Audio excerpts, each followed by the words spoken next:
My name is Stella, I'm 32 years old and I'm a financial analyst in Boston. I used to think I'd found the perfect man to build a happy life with. Ethan, my husband, was someone I met during grad school at business school. We quickly became a great match both in class and in life. Ethan was funny, gentle, and always made me feel safe, like I could rely on him forever. After 3 years of dating, Ethan proposed to me on a lightly rainy afternoon at a park along the Charles River. I remember clearly how he held my hand tightly and said, "Stella, I want to go through every up and down in life with you." It might sound old-fashioned, but I cried, believing I had truly found someone who would never hurt me. We had a small wedding at a lakeside cabin on Lake Winnipesaukee with just close friends and both our families. I didn't care for anything fancy, just the sense of warmth and sincerity was enough. After our honeymoon in Colorado, I was ready to start a new chapter of life, building a home with Ethan. But just a week after we got back, Ethan looked at me with a hesitant expression. "Stella, I want to ask you something. My mom's health hasn't been great lately. She's been living alone since my dad passed away when I was 14. Would you consider quitting your job and moving in with her? We could save a lot, and I'd feel more at ease." I was speechless for a few seconds. I loved my job. It wasn't just about the income, it was where I could grow and express myself. Still, I understood Ethan's situation. He was an only child and his mother, Linda, had raised him on her own. I'd heard the stories of how tough it was after her husband died. I wasn't heartless. And if this would give him peace of mind, I was willing to consider it. "I'm not sure I can quit completely, but I'll try to request working remotely for a while," I said, trying to keep my tone gentle. "If your mom needs help, then we'll take care of her together." Ethan smiled softly and hugged me. "Thank you. You always make me feel like the luckiest man." 3 weeks later, we moved into his family's old house in the suburbs of Newton. It was a 2-story home with a classic look, a wide porch and a front yard full of lavender. From the outside, it looked like the perfect place to start a family. Linda greeted us with a stiff hug and a faint smile.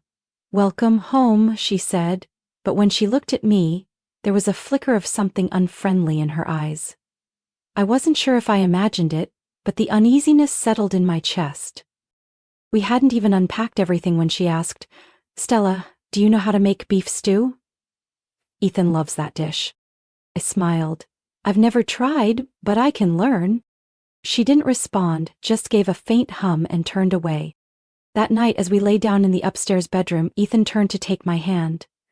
"Don't worry, my mom's a little tough, but she'll get used to you." I didn't say anything. A strange feeling crept over me, like I was stepping into a place where I didn't belong. But I told myself everything would be fine, I just had to try a little harder. I didn't know that this was only the beginning.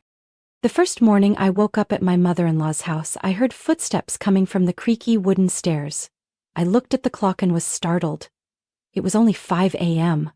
I was still half asleep when Linda's sharp voice rang from the kitchen. "Stella, you're up? Go make breakfast. Ethan likes sunny-side-up eggs with toast. And don't burn it." I quickly threw on a robe, washed my face and headed downstairs. Linda was standing at the counter, holding a coffee cup like she'd been up since midnight. She didn't look at me, just gave a slight nod when I entered. I grabbed the ingredients and tried to cook in silence, but no matter what I did, she found something to criticize. "That butter you're using is cheap, you know. Ethan will get a stomachache." "You don't know to toast the bread before making the eggs? Who taught you to cook?" I gripped the spoon tightly, took a deep breath to stay calm.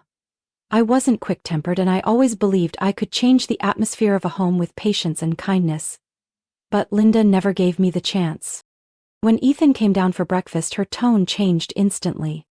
"Sweetheart, I made your eggs just the way you like. Eat it while it's hot." She pulled out a chair for him and glanced at me with a mocking look.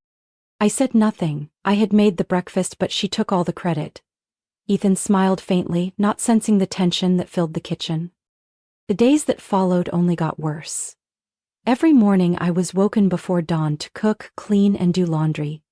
No matter how carefully I did everything, Linda always found a flaw. If I mopped the floor, she'd run her hand along the corners and shake her head. If I did the laundry, she'd inspect each towel like I was a trainee at a 5-star hotel. One day, while I was hanging clothes outside, she stood behind me and said loudly, "Stella, you don't have a job, so at least do the housework properly. Ethan works hard and you're not contributing anything. I turned around and looked straight at her, trying to stay calm. I still work remotely, ma'am. My company allows online work. Linda laughed, but it wasn't friendly at all. Online? Sitting at a computer scrolling around? That's not a real job. I clenched my fists until my knuckles turned white, but I stayed silent. I started to feel suffocated. This house that once seemed so warm now felt like a giant iron cage. Every word, every glance from Linda made me feel small and out of place. Even private moments became rare. Once, while I was reading in our room, she barged in without knocking and said coldly, "This room used to be Ethan's. You're just staying here temporarily." I bit my lip. That wasn't a hint anymore. She wanted me to know I wasn't welcome. I used to think Ethan would be the mediator, the one to smooth things over. But he didn't seem to notice anything unusual. When I told him I felt disrespected, Ethan simply smiled. "Yeah, Mom's strict, but she means well. Just try to adjust a little." Adjust. That word rang like an authoritarian reminder. I had to change. I had to endure. Just because I agreed to live here? I started feeling exhausted, physically and emotionally. I had trouble sleeping, often waking up in the middle of the night with an anxious, indescribable feeling. One time I overheard Linda whispering on the phone in the kitchen, "This girl's no help at all. If Ethan would just listen to me, she wouldn't even be here." I gripped my blanket tightly, tears silently slipping down my cheeks. But I still didn't give up. I've never been one to surrender easily. I told myself I needed more time. Just a little more. And things would get better. I had no idea what lay ahead was far more unpredictable. One October evening, as rain gently tapped on the bedroom window, I sat at my desk, eyes glued to my laptop screen with flickering stock charts. The desk lamp cast a soft golden glow on my notebook filled with rows of calculations. I carefully placed a buy order at the last minute and exhaled quietly. Contrary to what my mother-in-law believed, I wasn't useless or freeloading like she constantly said. In fact, I was making over $40,000 a month through online stock trading, a skill I had quietly honed back when I worked at an investment firm. After moving in with Linda, I had switched to working remotely, then gradually transitioned to personal investing full-time. The surprising thing was, the farther I got from the office, the more money I made. But I never told anyone in this house, not because I was ashamed, but because I wanted to hold on to the little piece I had left for myself.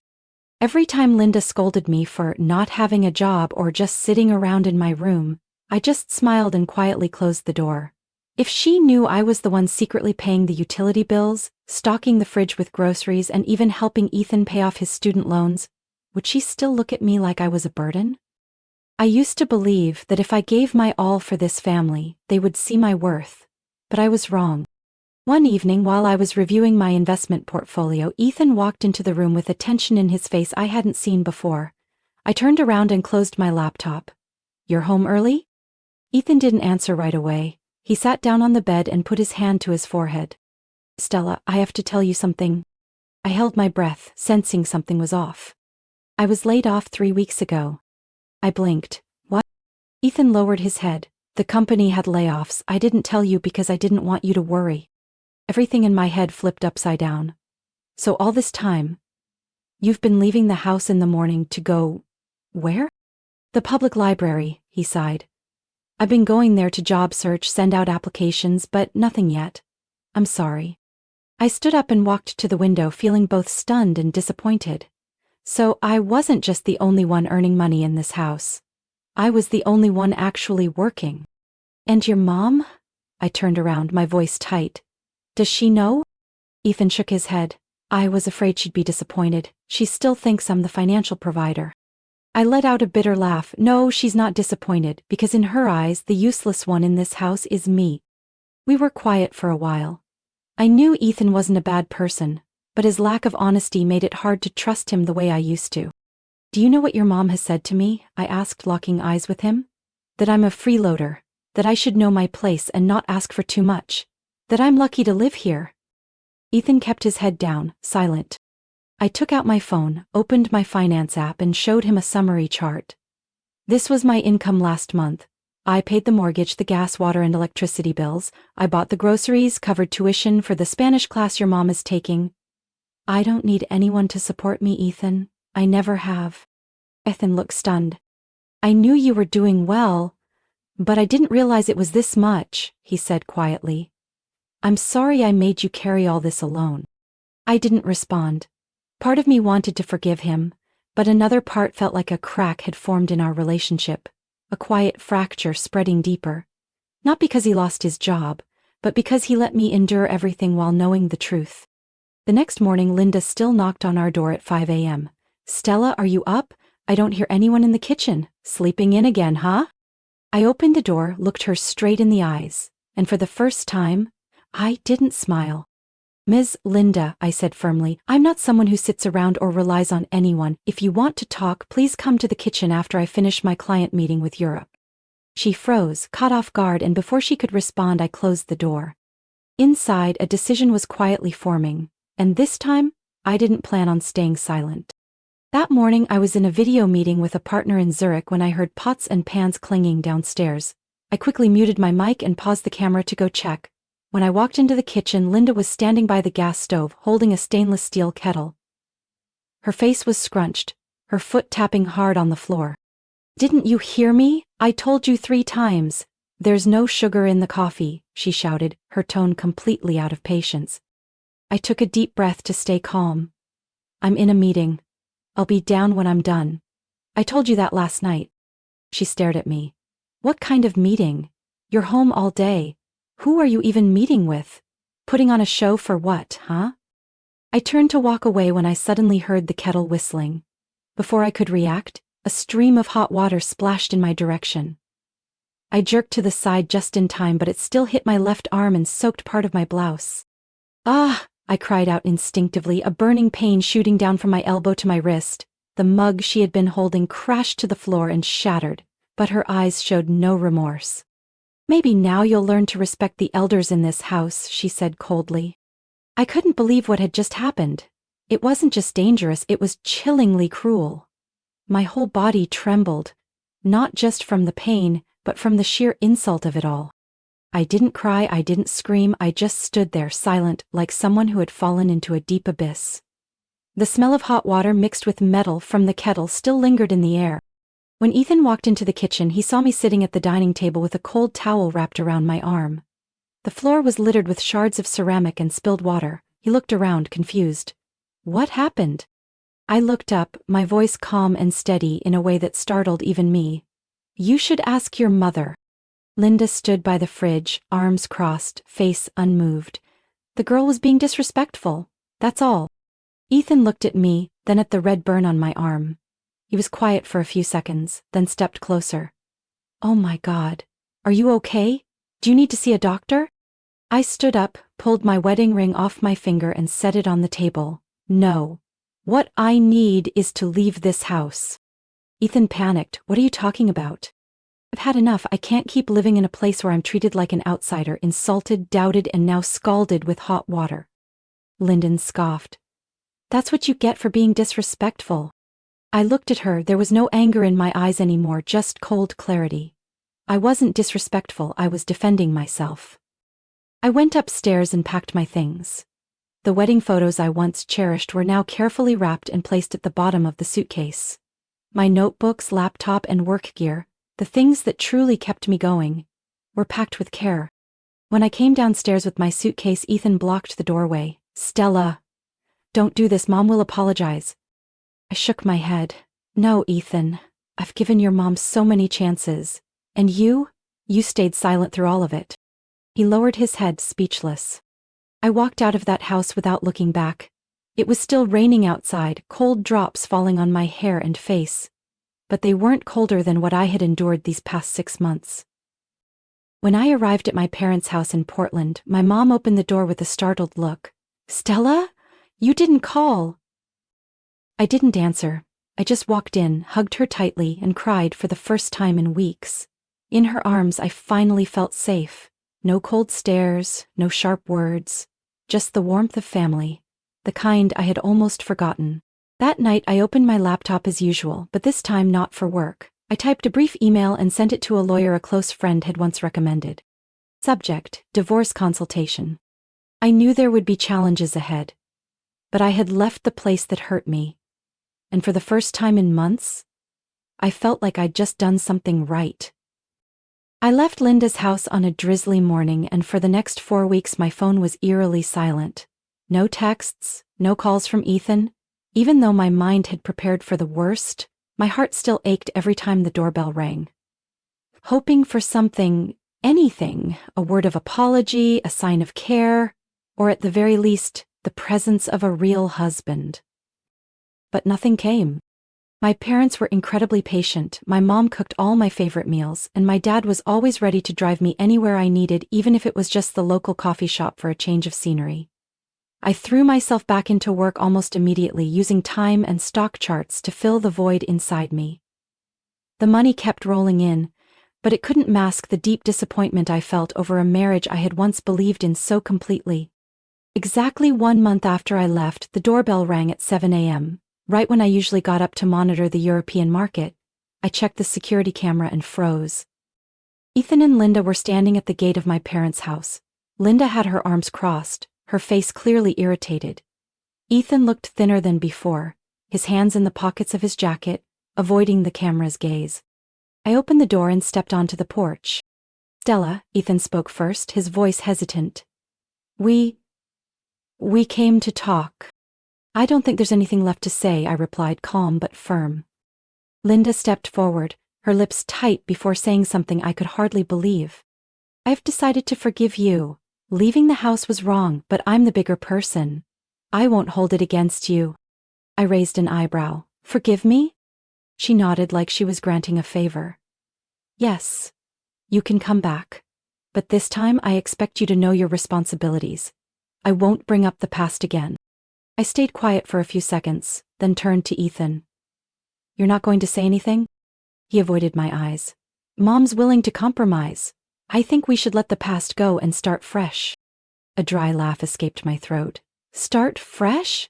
Ethan, you let me walk away without a single word for an entire month. Where were you while I was hurting, physically and emotionally?" Linda scoffed. "Don't be so emotional, Stella. A woman should learn to endure. I was scolded by my mother-in-law too, but I didn't run away like you." I ignored her and looked straight at Ethan. "Did you tell your mom about losing your job yet?" The air thickened instantly. Linda turned to Ethan, stunned. "What?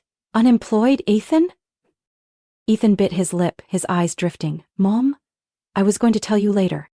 "He's been unemployed for 2 months, Ms. Linda," I added. "And the person covering all the household expenses, including your daily vitamins, was me." Linda's jaw dropped. "You're lying." I pulled out my phone, opened my banking app and held it out.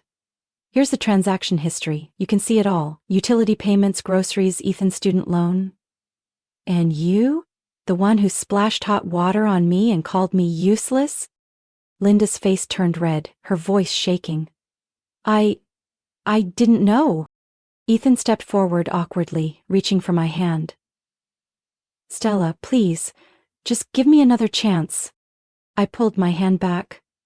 "You've had hundreds of chances, Ethan. And you didn't take a single one.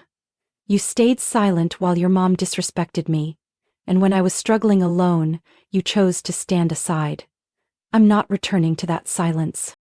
Linda suddenly raised her voice. "You think you're so great, you're just some woman staring at a computer all day. Men are supposed to be the providers." I smiled, not hurt anymore. "Maybe that's why your whole family is standing outside my parents' gate." I walked back into the house and gently closed the door behind me. I didn't need to yell. I didn't need to cry. And yet, I had never felt more heard. I don't know how long they stayed outside after I left, but I didn't care anymore. In that moment, I understood this. The people who truly love you won't leave you alone when you need them most.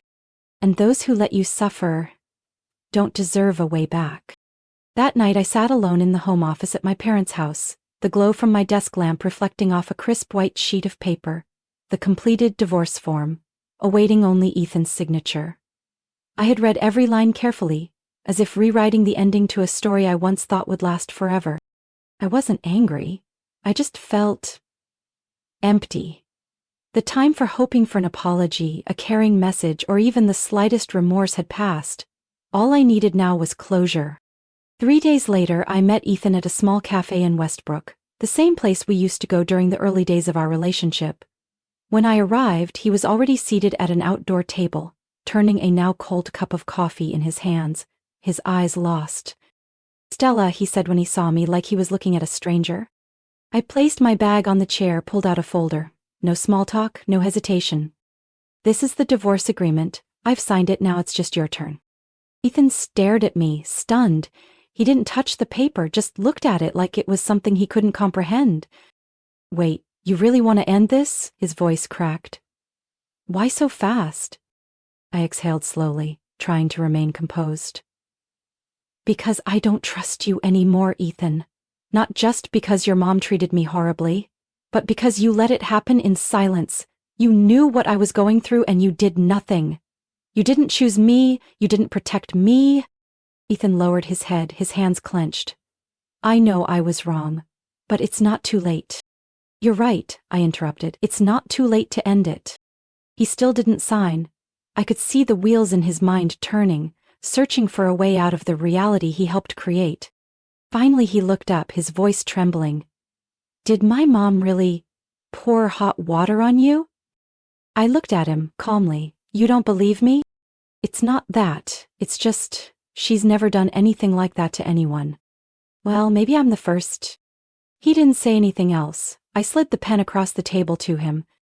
"We've both changed, Ethan, but I don't want to stay in a relationship where silence weighs heavier than words." At that moment, Ethan finally picked up the pen. He didn't look at me, only at the document, as if it were written in a foreign language. At last, he signed. I gathered the papers, placed them back in the folder, and stood up. "I don't want money. I don't want assets. I just want my freedom." He nodded, no objections. I think he understood, even if it was too late. I walked away feeling oddly light, not because everything ended smoothly, but because I had done what I believed was right. I'm not the first person to choose divorce, and I won't be the last, but for me, it was a way to begin again, with myself.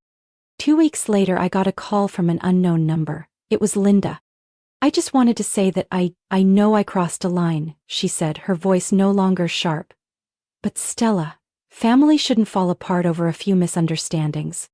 I was silent for a moment, then replied, "A misunderstanding is when people hurt each other unintentionally. But you did it on purpose." "I'm living alone now," she said softly. "Ethan left too. This isn't how I thought things would turn out." I sighed lightly. "If you need help, you should reach out to your son. As for me, I'm no longer part of that family." I hung up, then blocked the number. I didn't feel anger, just the simple desire never to go back. Divorce isn't always the heartbreaking end people think it is. For me, it was freedom. In a world where I was misunderstood, I chose to understand myself. 3 weeks after Ethan signed the divorce papers, I got another call from an unknown number. No name saved, no message left. I knew exactly who it was, but I hesitated before picking up. "Stella, it's me, Linda." Her voice was raspy, lacking the usual sharpness. I stayed silent, waiting for her to continue. "Can you help, just a little? The power's out in the house. No more gas either. Ethan's gone and I don't know how to manage." Part of me felt pity, but the rest, the part she scalded with hot water, insulted and hurt without a single apology, rose up stronger. "I'm sorry, but I can't help anymore," I said calmly. "You should call Ethan. He's your son." Linda said nothing. I heard a soft sigh on the other end, then she hung up without another word. Right after that, I blocked the number, just like the way I had shut the door behind me the day I left that house. No anger, no regrets. Just a clean break. I also erased all contact with Ethan. No emails, no texts, no social media. My new life had no space for the things that once dragged me to rock bottom. As time passed, I poured my energy into work, expanded my investment portfolio, and took part in several online financial seminars. Every morning I woke up early to follow the European markets, and in the evenings I sipped herbal tea in a softly lit living room. My life now was quiet, organized, and completely under my control. No orders, no belittling. One early spring afternoon, as I waited to board a flight to Seattle for a conference at Logan Airport, my phone buzzed with a new email. The subject simply read, "I'm sorry." I opened it, unsurprised to see Ethan's name. "Stella, I've done a lot of thinking. I know I was wrong, and there's no excuse. I just started working at a medical equipment factory. It's not glamorous, but it's stable. My mom's living on her own now, but she hasn't changed much. I'm not writing this to ask you to come back. I just want to say, thank you for carrying everything. And I'm sorry for not being there when you needed me." I read the whole email but felt nothing. No sadness, no anger, no regret.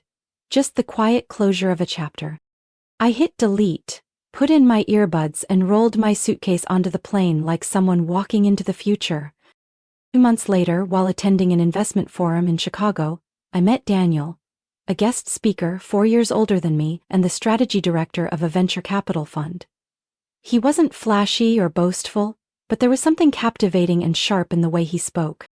We talked after the event, initially just about market trends and green investing, but gradually the conversation shifted to favorite books, solo travel, and how we'd both made mistakes in past relationships. "I used to think the more control I had, the less I'd get hurt," I admitted. Daniel gave a small smile. "I used to believe I could change someone, if I just loved them enough. Big mistake." We didn't rush anything. Simple coffee dates, thoughtful, unhurried messages. He never asked about my past, only about what kind of flowers I liked or whether I'd ever wanted to see the northern lights in Iceland. One evening, as I was getting ready to go live for a webinar, Daniel sent me a bouquet of lavender with a small card tucked inside. "You don't need to control anything, just be yourself." I stared at the card for a long time. I don't know what the future holds. I'm not dreaming of a wedding nor placing big expectations. But what I do know is that I no longer have to walk through the dark alone. For the first time since everything, I could smile without forcing it. That marriage taught me that love cannot survive without respect and mutual care. I once believed that if I tried hard enough, everything would turn out fine, but no one should have to sacrifice their self-worth to hold on to a relationship. Divorce didn't break me. On the contrary, it was the turning point that helped me truly understand my own value. Now, I live a life I chose for myself, not to please anyone else. And most importantly, I've learned to love myself first. What do you think about Stella's choice? Would you have done things differently in her situation? Share your thoughts in the comments below. Don't forget to follow the channel for more heartfelt and powerful family stories.